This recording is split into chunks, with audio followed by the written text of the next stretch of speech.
Hello all, this is the Owl, and at last, it is time.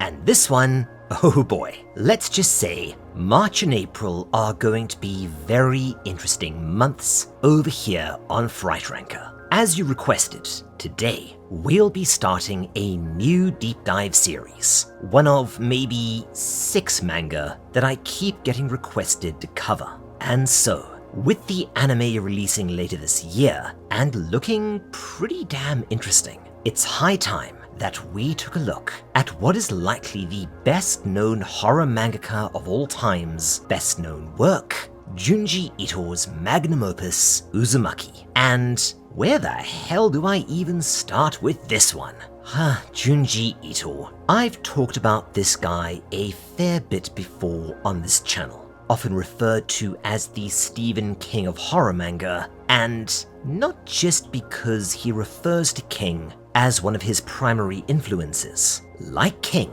Ito is prolific, having published literally hundreds of short or novella-length stories, as well as some longer series and pseudo-series like Tomie. And, well, how do I put this delicately to an audience that seems to absolutely adore the man? Well, as I've discussed at length in other videos, my own feelings about the works of Mr. Ito are complicated.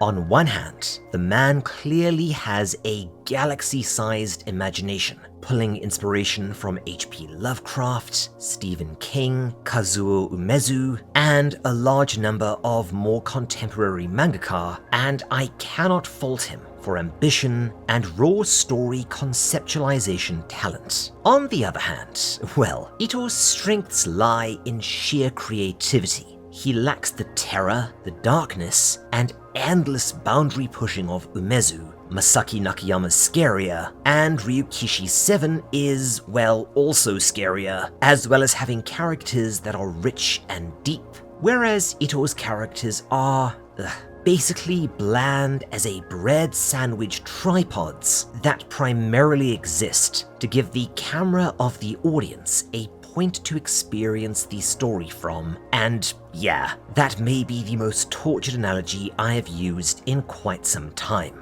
Nonetheless, I will credit him with drawing a ton of Western readers into horror manga, so Ito, you and I are cool. But I think you know this too. When you're good, you're bloody amazing.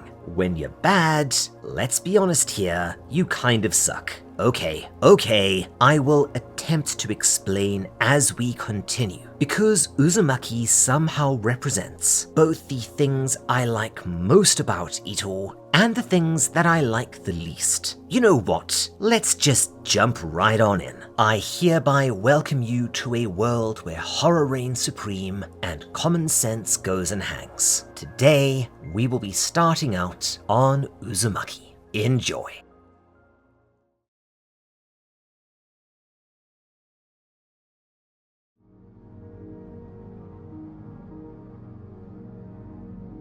Oh right, before we start, 2 quick things. Firstly, Uzumaki is a structural abomination. It's more like something Joanne Aiken or Dean Koontz would have written in the 80s, or maybe the middle act of one of Stephen King's longer books from the era, especially It or Tommyknockers, you know, back when he was consuming maybe half of the world's cocaine supply. And I don't just mean that it's absolutely bananas. It feels like a bunch of short stories and vignettes that he'd come up with beforehand and then stitched into a Frankenstein's monster along a specific theme, then bookended the whole thing with a prologue, a setting, and an epilogue, and it's a glorious mess. The tone is just all over the place for one, and some of the stories kind of don't work, for a variety of reasons. On the other hand, the more I've read this thing, the more I've come to enjoy it for what it is. There are maybe 2 or 3 genuinely scary stories in here, and 1 or 2 that are so completely bonkers that I cannot help but enjoy them.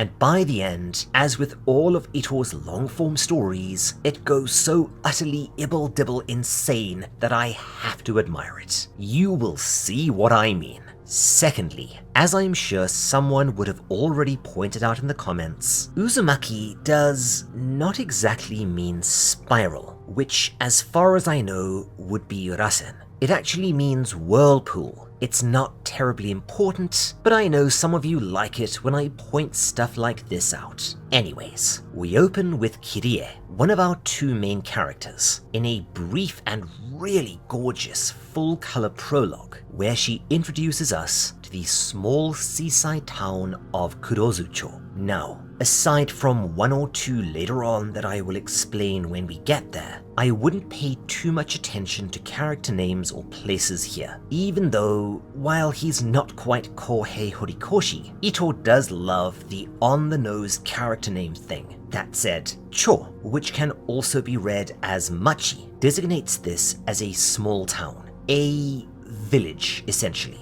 There are hundreds, if not thousands, of these dotting the wilderness that comprises most of Japan, and these are generally, but not always, surrounded by farmland. Most of the ones that aren't have a tendency to either be ex-military outposts, mining towns, or fishing villages. And oh man, this place looks eerily like the small East Coast fishing village where I spent a long and glorious portion of my decade and a half in Japan. Now, we've talked about this before, especially in our recent video about the incredible but obscure Satogashi, and we'll go into it in much greater detail when we finally tackle Higurashi, which is, in many ways, a story all about deconstructing the overly romanticized by city folk small town life in Japan. These little villages are very much their own thing.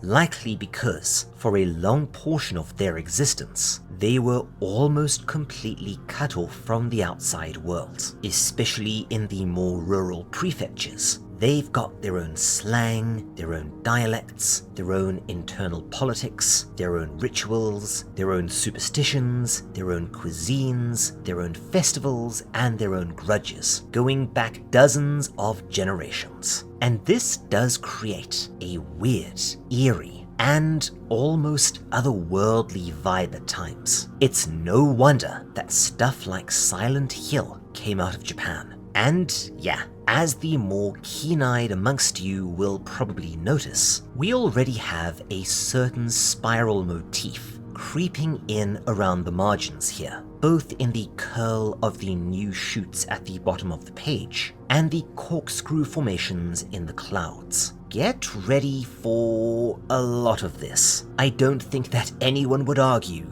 that one of Ito's strengths is subtlety. And with that, I think we're about ready for our first story.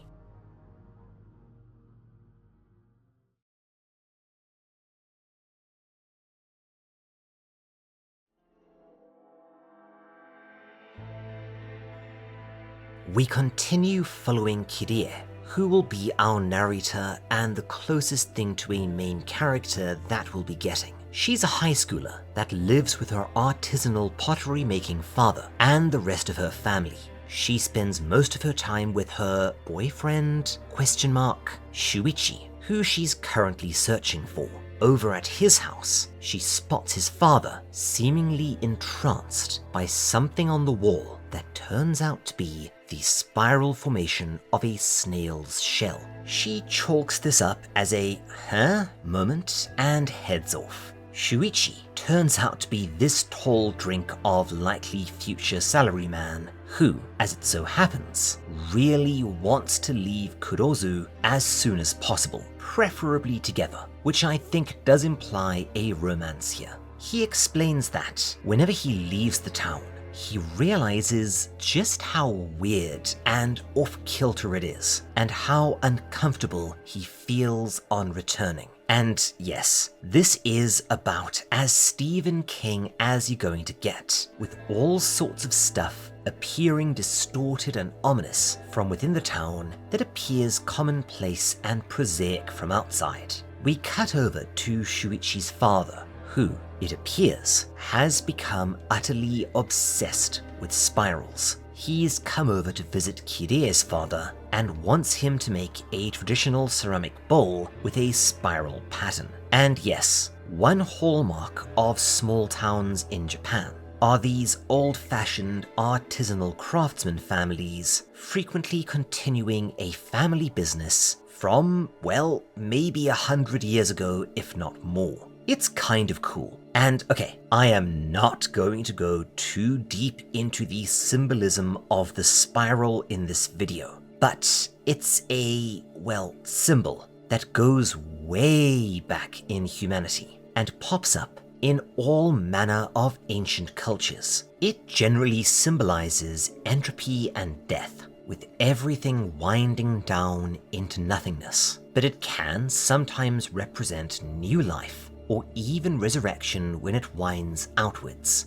I really do suspect that Ito got at least some of his inspiration here from likely one of King's best horror stories, Pet Sematary, which also referred to spirals a lot. I'll talk more about what I think the overall message and I guess meaning of the story, collection, whatever is when we get to the end, because I think I might have a handle on it, but that's for another day as it's going to get a bit wibbly-woo and this video is already going to be long. Kirie and Shuichi continue their discussion, and it turns out that his father's actions and manner at her house freaked her out more than a little bit, but apparently galvanized her father, who is now happily working away on his request. While she is mostly unconcerned though, Shuichi tells her how extreme his father's behavior has become,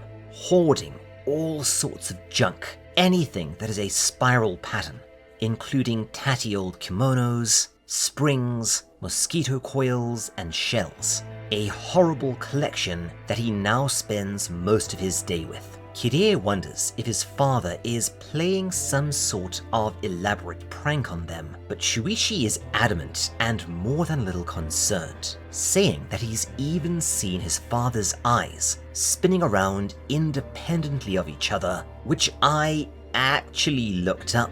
And apparently it's biologically possible, so now I know yet another thing that I kind of wish I didn't. The things I do for you. Shuichi also insists that the entire town is, in his words, infested with spirals. There are tons of dust devils that form out of nowhere, corkscrews in the clouds, and even the waterways form more whirlpools than in other places. They find themselves walking back to his house, where they start hearing yelling, and sure enough, it turns out that Shuichi's mum has binned his father's entire collection of spiral crap, and this has utterly infuriated him. Still enraged, he says that it doesn't really matter, as he's learning to express spirals through his own body. Yeah, thanks Freddy foreshadowing, showing Kirie that he can indeed spin his eyes around independently of each other, which makes her understandably uncomfortable. Yeah, one of the core motifs you'll see running through this story is interests giving way to obsessions, resulting in someone becoming trapped in said obsession, and this resulting in a breakdown of societal or family cohesion with disastrous and often utterly insane outcomes. Sometime later, Kirie goes to deliver her father's completed spiral bowl to Shuichi's dad, who surprisingly declines, saying that he doesn't need it anymore, as he can create spirals all by himself, demonstrating by sticking his tongue out to an absurd and frankly biologically impossible length. Yeah, no, that's nasty, causing Kirie to run away screaming. Later, we see him receive a circumspect delivery from a Cooper, a now fairly obscure art even in Japan. Basically, this refers to someone who creates traditional casks barrels and spindles consisting of metal bindings and wooden planks. In an almost comedic cut, we then transition immediately to Shuichi's father's funeral, later at his cremation. While the story is that he fell down the stairs, Shuichi tells Kirie that this is not the case at all. One night, he and his mother came home and this is probably the #1 area where Ito absolutely excels. Something that I call the Bluebeard's wife or locked door mystery moment. What you do is, as a writer, is set up a mystery and then tell a character, and by extension the reader, no, don't look, don't go in there, don't ask any more questions, because you really don't want to know the answer.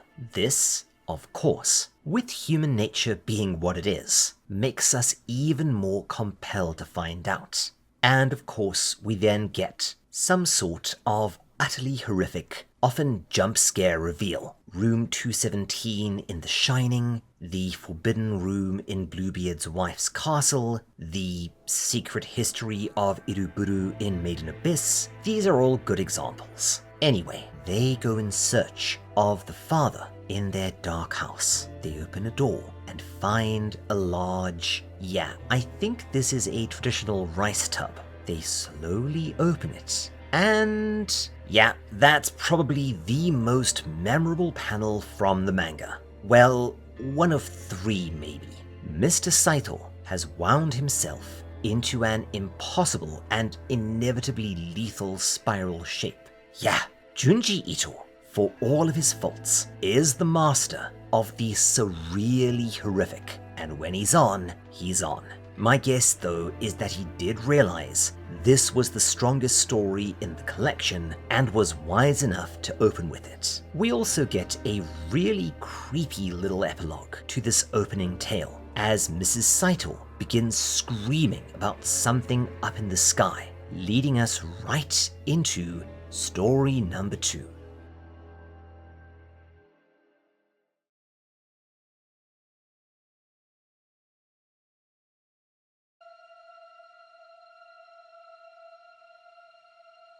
Now, before you ask, I'm not going to go into funeral customs and rites in Japan, as that's a whole other long story. Look into it yourselves if you're interested. But to cut a long story short, there's a sort of semi-publicly attended cremation ceremony, after which bone fragments are collected as well as the ashes. It's very different to a Western funeral, somehow both more open and more conservative. Regardless, we rejoin our cast at said cremation ceremony and see that the smoke containing the ashes of the deceased Mr. Saito are forming a spiral shape in the sky, which creates a genuinely spooky and unnerving image. Oh, note this though. The ashes then seem to corkscrew down into the local pond, known as Dragonfly Pond, and dragonflies, among other things, they are often tied into Japanese mythology regarding the departed, with red dragonflies being, in some parts of Japan, viewed as spirits of dead family members coming to visit. And it's entirely possible that I'm reaching a bit here, but certain revelations later on in the story, who knows? Regardless, suddenly, mid-ceremony, Mrs. Saito begins screaming even louder, and we see, well done. That is actually pretty damn creepy. For a brief instant, the swirling smoke makes a horrible image of Mr. Saito's face as they saw him in death. This instantly breaks her mind and causes her to go completely insane and be hospitalized. Now, before we move on to the meat and potatoes of this story, one of the core issues I have about Uzumaki, and honestly most of Ito's work, is contrast. What do I mean? Okay, yes, Ito is known for a tone that oscillates wildly between horror and macabre, often surreal humor. But it's mostly just horror, weird horror, with little in the way of levity or character building. And I find that this tends to lessen the impact of a lot of his stories. While stuff like Made in Abyss, Satogashi, Higurashi, or Shiki, I really must cover Shiki one day, hit way harder because they space out the gore, the deaths, the sadness, and the scares with character building, quiet moments, and even a bit of levity here and there. If this sort of thing is done wrong, it can take the reader out of the story. But when it's done right, it plays an essential role in making us care more about the characters and the world, and thus what happens to them. Would something horrible happening to Reg, Riko, or Nanachi hit anywhere near as hard without the cooking sequences or everyone trying to squeeze and sniff and torment Nanachi? You know, the stuff that helps us get to know our cast better and helps us grow attached to them. The other deep dive we'll be beginning shortly, well, keep this in mind, because it's another fantastic example of a horror, or at least horror-adjacent manga that uses contrast perfectly, and thus, when the horrible and dark moments come, tends to hit like a freight train. Trust me on this, you'll see what I mean. Anyway, we next join Shuichi and his mother in the hospital. She's become, they say phobia, but this strikes me as more of a paranoid schizoid disorder, or whatever the DSMV is calling it now. She obsessively rids herself of anything even slightly reminiscent of a spiral, including her fingerprints in a scene that I almost certainly cannot show you on YouTube, due to the fact that whenever she sees a spiral, she starts hallucinating her dead husband in all of them, talking to her and beckoning her to join him in the spiral. And these grow worse and worse over time, with her self-harm increasing respectively. However, after some time in the hospital, she appears to be on the mend, until she notices an anatomical diagram of the inside of her head. I guess she subconsciously picks up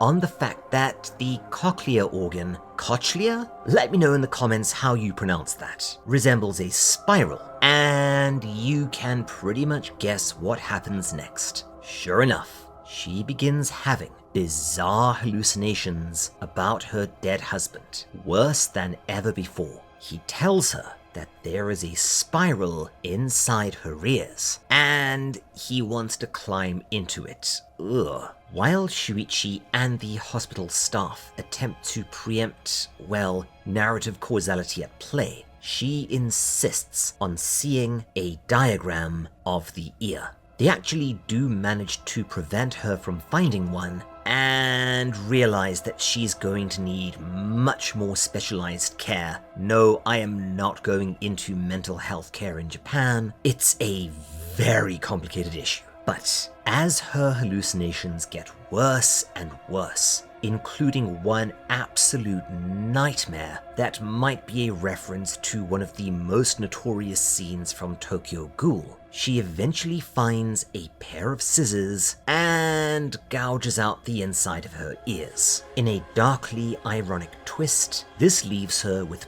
permanent spinning vertigo, and she eventually dies, likely as a result of sheer nervous exhaustion combined with extensive self-inflicted injuries. You know, I actually quite like this story. It's very Kazuo Umezu, except with, you know, a bit of characterization. The next story is probably the one people remember the most. Well, maybe one of two, even though it's, well, I won't say bad, but I will say frustrating. Let me explain.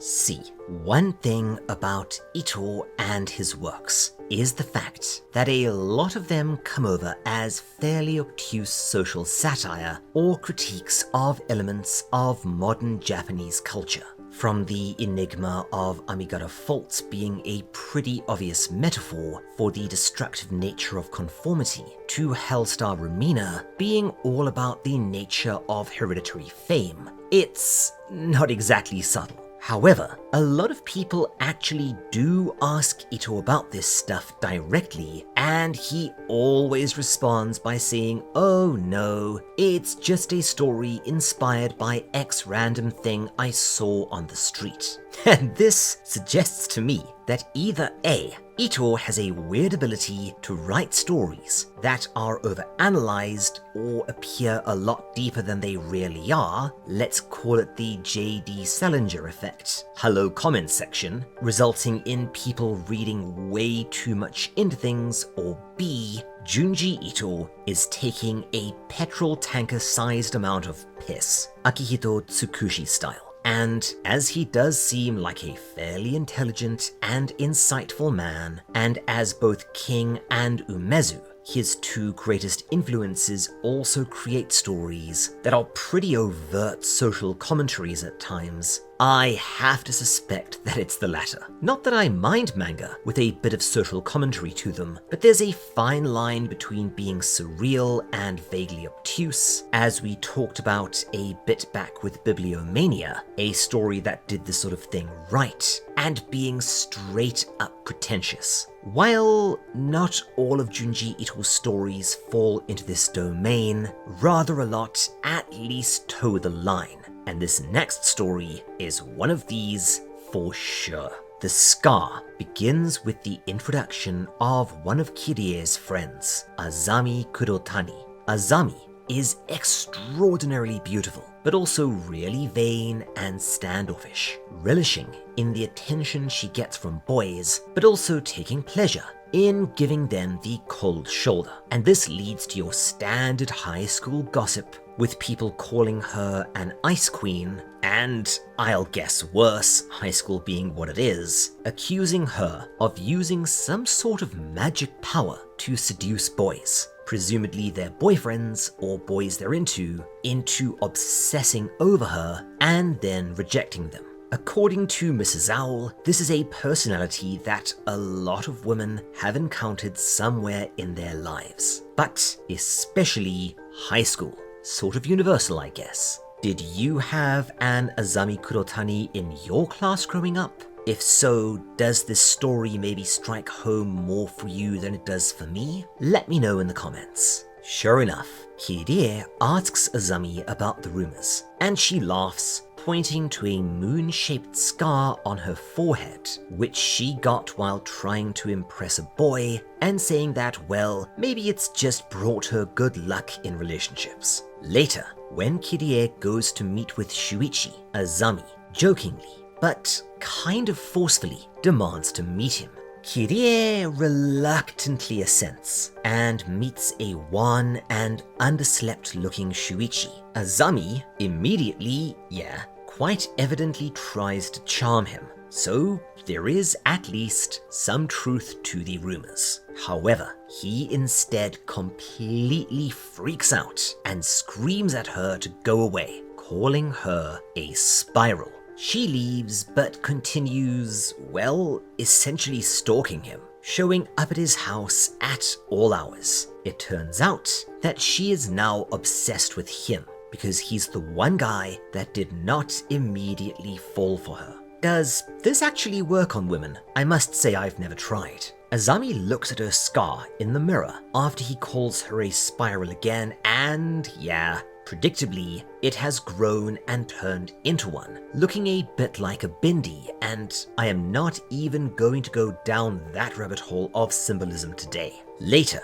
as Kirie and her talk, we see that, here we go. The imagery that everyone uses in their thumbnails when they cover this video, yes, guilty as charged, but damn it, this stuff is awesome. Not only has the spiral grown, but it sort of started, hollowing her out. damn it, that's creepy. We also get another great little jump scare sequence later, when we see just how much the spiral has grown, turning Azami into a non-Euclidean monstrosity. She also straight up absorbs a boy, which... is this a nod to that iconic Kamui ability from Naruto? I wonder, as there's a bit later on that I also think might be a nod to that series. Anyway, the spiral continues to grow and eventually consumes Azami, leading her to vanish. So, is this on-the-nose social commentary about the inevitably self-destructive nature of narcissism, or just a silly story about a scar? Let me know what you think in the comments.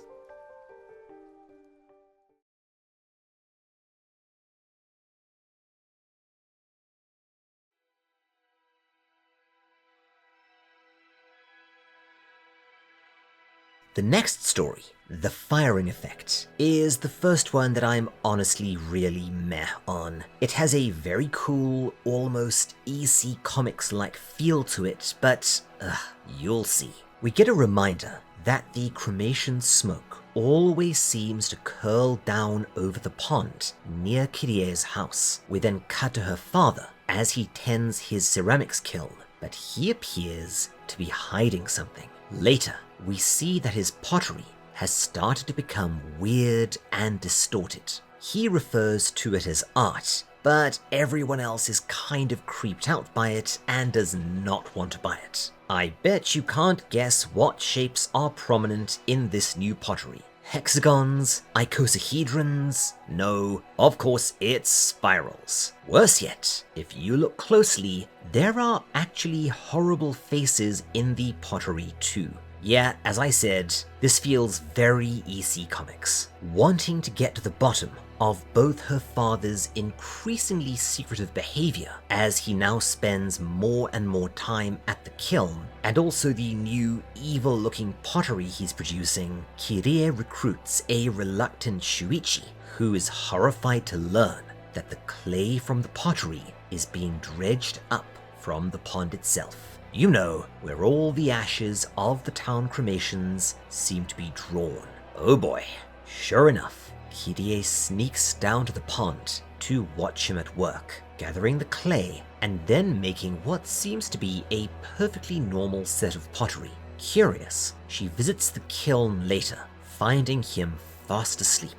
She peers through the tiny windows into the kiln itself, giving us, well, one of Ito's famous "holy crap, what the hell is going on here" panels. Yup, that pottery is haunted, as it's made out of dead people, and the fires of the kiln are tormenting their souls. And this is what creates the distortions. I have no idea what this story is trying to say. There might be some Buddhism baked into it, but nope. As always, let me know in the comments. Shuichi eventually breaks the kiln itself, freeing the souls but burning the shed to the ground. However, Kirie's father is left obsessed and mildly unhinged. It appears that whatever madness possessed Shuichi's father may very well be catching. This next story is also pretty meh, and is the first one that feels like a story Ito already had conceptually and then squashed it into Uzumaki to bulk things out. But it does,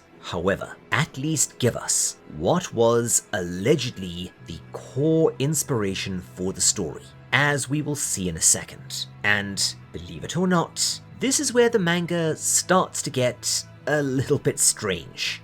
What do I mean? Well, this one is going to take a bit of explaining.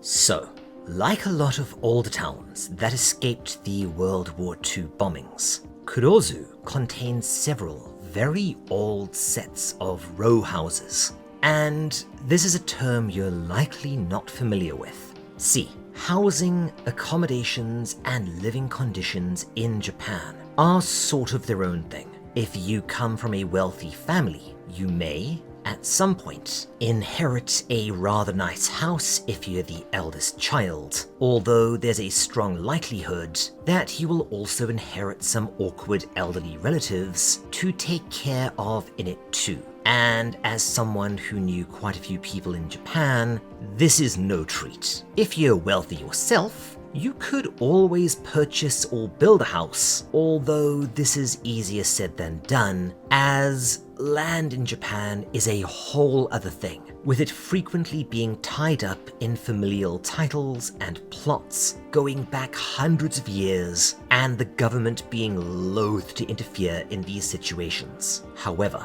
if you are innovative right now, you could also buy an abandoned house in the country and try to renovate it, which if I was still living in Japan would be what I would do, but this has only recently become a realistic option, as far as I know, due to some changes and modernizations in terms of the law permitting these properties to be sold. However, for most people, especially those who were 20 or 30 somethings around the time this manga was written, renting an apartment is probably your only option. And this is where things get interesting. See, these apartment blocks are bizarrely and incredibly ubiquitous, which I've always wondered if it's due to them being prefabs in some form set up after the war, but I cannot find any real details on this, aside from my own observations and speculations around this topic. What I mean by this is, you could be staying in an apartment in Aomori,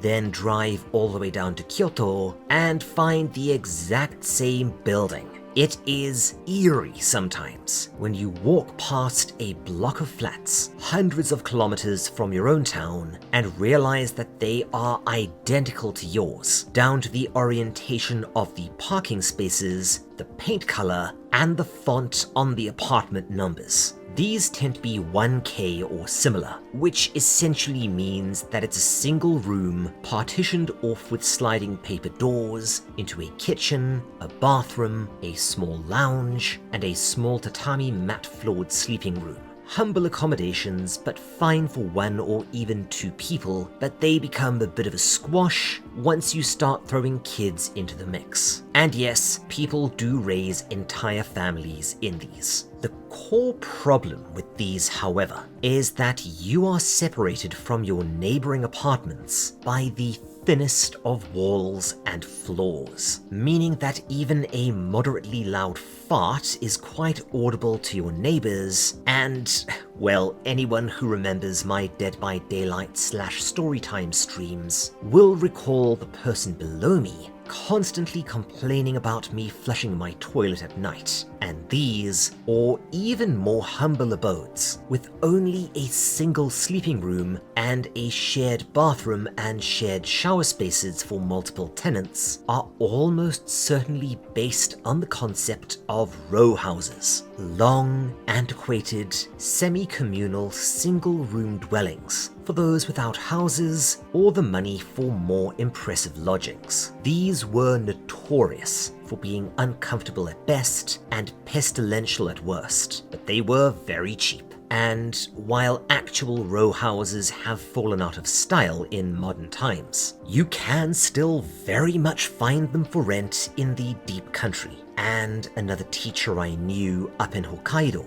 about a decade ago was placed in a town where he had to live in a row house for almost a year until he straight up threatened to quit. One of the reasons being that this involved him showering at a local onsen every morning and having to share a toilet space, which was little more than a hole in the ground with a plank over it and a shack built around the plank with about 5 other people. It's not common though, and even more interestingly, apparently, the whole idea for Uzumaki came from Ito observing and learning about these ancient row houses. And we will see more of this a lot later on in the story. Anyway, this story involves a pair of star-crossed lovers, Kazunori, and Yoriko, who are both from poor families living in a local row house. They are deeply in love and incredibly committed to one another, but their parents and siblings refuse to let them be together due to a long-standing family feud.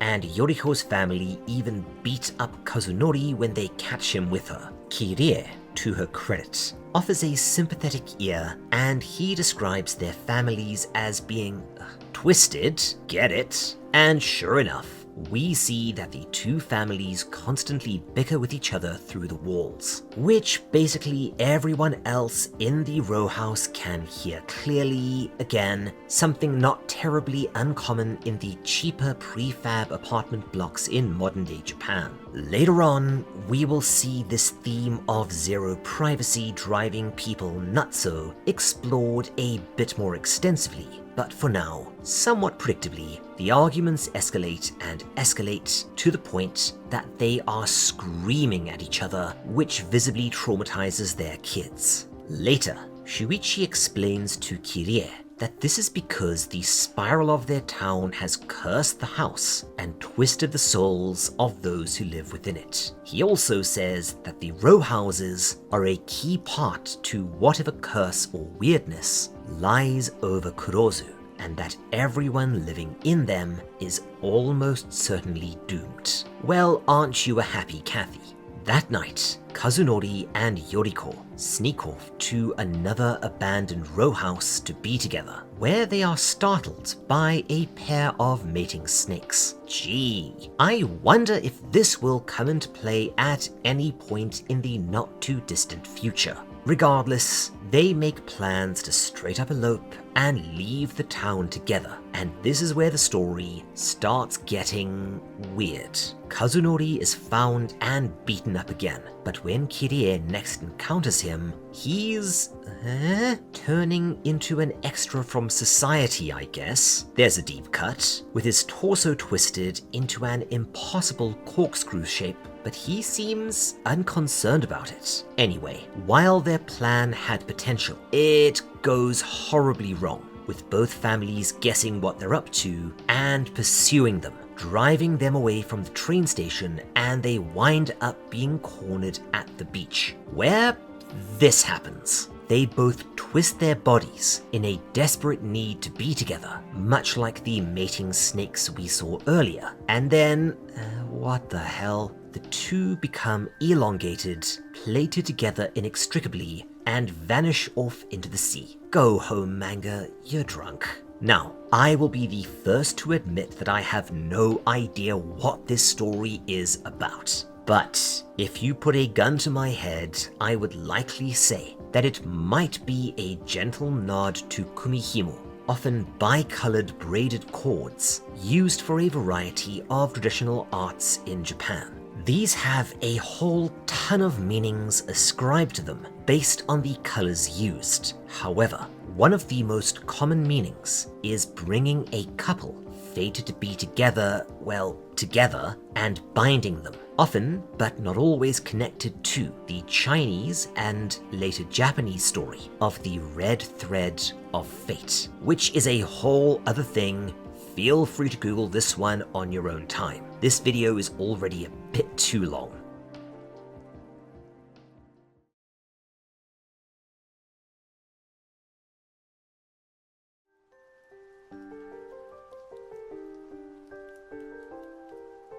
The next story here, and our last for today, is Medusa, and it's probably the story in Uzumaki with the most obvious societal symbolism in it. You'll see what I mean in just a bit. Naturally, Ito would likely deny it, but as I've said before, I really do suspect that he enjoys gently winding people up with this stuff. Anyway, we open with a short anecdote about a student who died falling from a roof in a really stupid stunt for attention.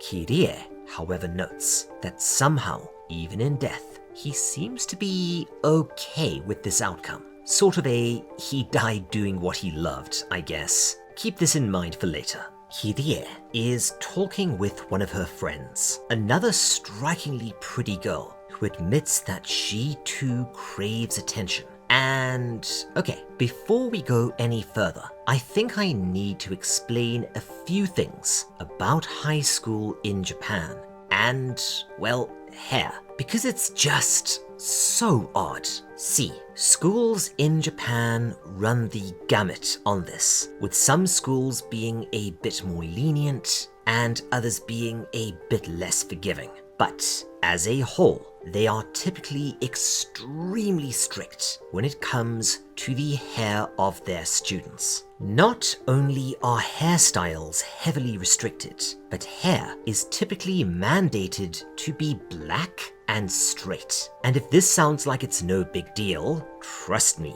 when they say black and straight, they mean black and straight. And this has, over time, led to a few notorious and mildly hilarious recorded incidents of schools literally going around from student to student with a color swatch and forcing kids who happen to have even naturally slightly lighter hair to go home and dye it black. I am not kidding.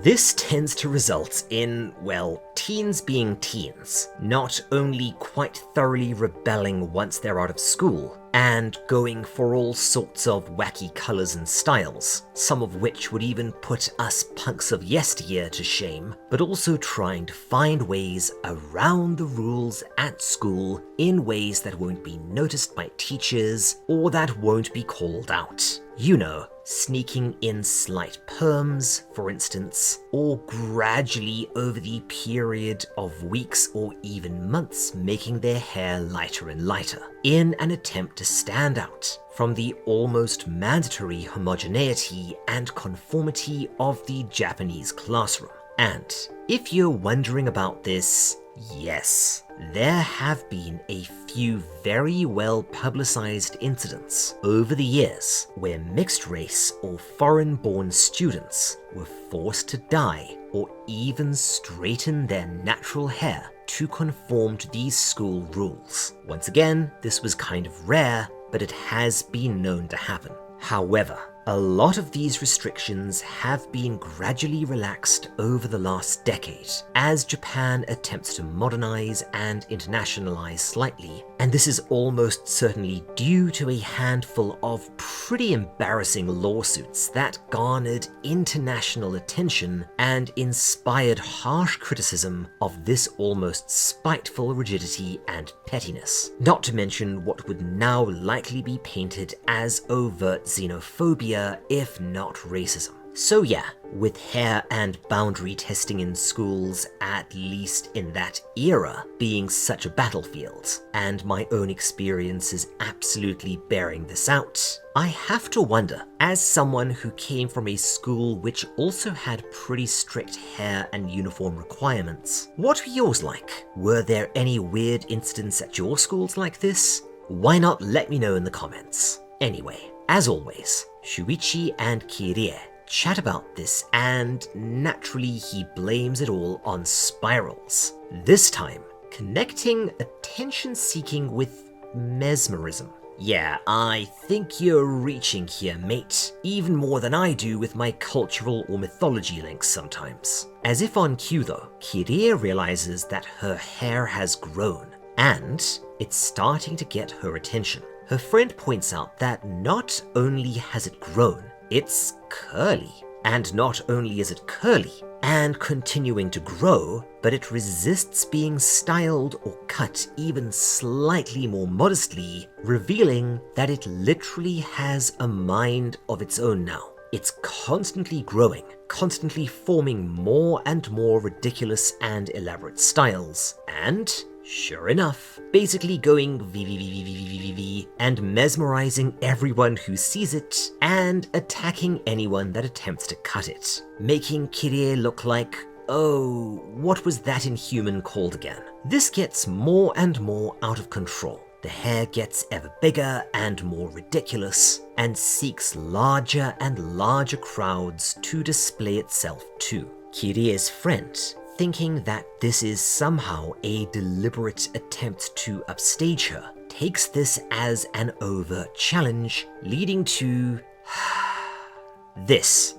people, this is what I've seen described in more than one place as the scariest horror manga of all time. The first time I saw this, I think I blew coffee out of my nose in an attempt not to wake up Mrs. Owl laughing hysterically. Bloody hell, that's silly. And things get even sillier when the two start engaging in a straight-up hair battle. And, realizing what's going on, Shuichi is able to cut Kire's hair off in time, giving her a frankly far more attractive bob cut. We learn that the hair had become, I don't know, some sort of parasitic organism that proceeds to drain her friend down to a mummy and briefly not only gain sentience, but independence. Go home, manga, you're on meth. Do I even need to talk about the obvious symbolism here though, around the nature of attention-seeking, not only how it can become self-destructive and all-consuming, but how people can, over time, become overshadowed by their own overcooked fashion and hair choices. You know, I wonder if people have actually written journaled academic papers about this manga. Yeah, no. We do not live in a serious world, people. And regardless, let's call it there for today. Next time, believe it or not, the manga actually gets even weirder. And we get several of my, well, at the same time favorites, as well as being stories that most encapsulate Ito's strengths and weaknesses all at once. I will say though, they are absolutely unforgettable.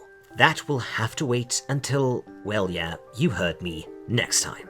Before we finish for the day, I want to give a huge thanks, as always, to my fantastic patrons. Cheddar, Piece of Yeast, Elspresso, Cheerful Satanist, Starwin Marwin, Question Man 6, Kel Core, Jacob Ramsey, Crazy, Opinion Custard, Wargle, Hunting for R2D2, Inukie Koji, Rose Montgomery, Lance Goebel, Rafferty, Erin Arnold, The Hedgehog Gamer, Simone, The Empress, Jake, Ranger Danger, Lucian, Andrew James 82, Polite Crow, Cheshire Quill, and Squid.